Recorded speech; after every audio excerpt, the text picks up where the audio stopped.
The topic we are studying here is about the virtual circuit switching. The name indicates it is a virtual circuit, which means that a virtual circuit or virtual path has been established and through which the data transfer takes place.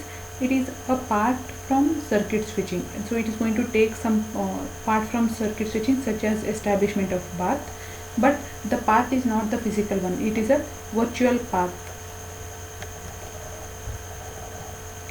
So in case of virtual circuit networks, a virtual circuit network is a cross between a circuit switch network and a datagram network, and it has some characteristics from the both. So here we can see the virtual circuit network, and in this network has switches which will allow the traffic from source to destinations. So you can see the multiple switches in between, which are with the yellow colors. So source or destination, they can be computers or switches, or it can be bridges or anything. They can be the destination addresses. So here we are going to use two types of addressings. First one is global and the second one is local addressing. Global addressing is nothing but the IP address which is not going to change at all, and the local address we are going to consider it as a virtual circuit identifier. So that global address, it can be used to get the local address, that is to generate the virtual circuit identifiers. So virtual circuit identifier, it is also called as label. It is not like a global address. It's going to change from one switch to another switch, or from one device to the another device. If the frame is being transmitted from one switch to the another switch, the VCI number is going to change. So when a frame arrives at a switch, it has its own VCI number. It is going to be allocated, and when it leaves, it has a different VCI number. The same thing is shown in the diagram. So when the data arrives to a switch, at the arrival side the VCI number is 14, and the departure side the VCI number is 77. This gets updated based on the table. So that table is created during the setup phase. So here also we are going to come across three phases, that is setup, data transfer and tear down phases, and during setup phase we are going to generate the VCI number, and this VCI number, it's not going to be large, it is a very small value. So here switch and labels in virtual circuit network. There are three phases. One is setup phase, second one is data transfer phase, and tear down phase. In setup phase, the source and destination, they are going to use their global addresses to help switches to make the labels or to make the entries for the connection. So here routers or switches, they are going to update their routing table during the setup phase.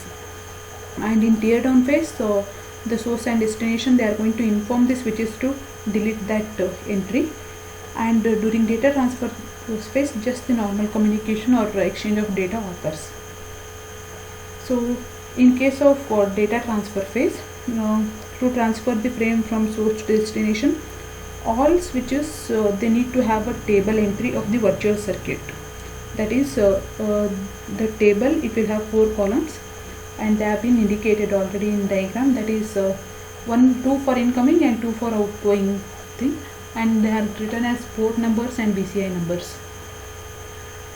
And at the outgoing also we have port and VCI numbers, and this table, it is going to update during the setup phase actually. And in this diagram, it's going to show the frame which is arriving from port 1 with a VCI as 14, and when it is going to arrive, the switch, it is going to look into its table, and it's going to find the port number 1 and VCI 14.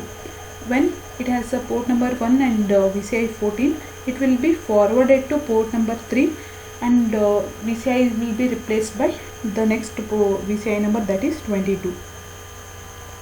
This is how the data transfer occurs. Similarly, at the other switch, it is going to check within its table for the entry, and based on that, it's going to update its VCI number. And next one is about the setup phase. Source to destination data transfer in virtual circuit network. Here we want to send the data from A to B. When you want to send the data from A to B, we have the data and VCI number. Now check here, at this particular switch, it's going to receive the data through port number 1 and it has a VCI number as 14. When this is the case, it will be forwarded to port number 3 and with the VCI number has been updated to 66. And check the routing table of this. If it is receiving the packet with the port number as 1 through port number 1 with VCI 66, it will be automatically forwarded to port number 2 and VCI number as 22. Similarly, the same thing is going to happen here, and at the destination packet gets reached. Now the setup phase or setup request in virtual circuit, how it is going to happen here is, here A is sending a packet to E. Initially A is going to set a VCI number, some random number, and it will send that to switch number 1. Now switch number 1, it is going to accept the incoming packet because it has received through port number 1 and VCI has been 14. This switch is going to decide what is going to be the next VCI value. It is going to randomly select the VCI value and it's going to update that in its table, as well as it's going to indicate that to neighboring table. Now if it has set the value as 66, now as switch has set the value as 66, it will be forwarded here. Now check here, as the value is 66, it is going to decide what will be the next VCI number. The same thing is done at the switch 3. What will be the next VCI numbers, they are decided by the switches itself, and based on that they are going to send the acknowledgement numbers back to the switches. So in virtual circuit switching, all the packets belong to the same source and the destination. They travel along the same path, but the packet may arrive at the destination with different delays. So if resources are allocated, then on demand those are allocated. So there is a delay in virtual circuit network. There is just a transmission delay and propagation delay, but we don't have any other waiting delays here as the path is dedicated. Thank you.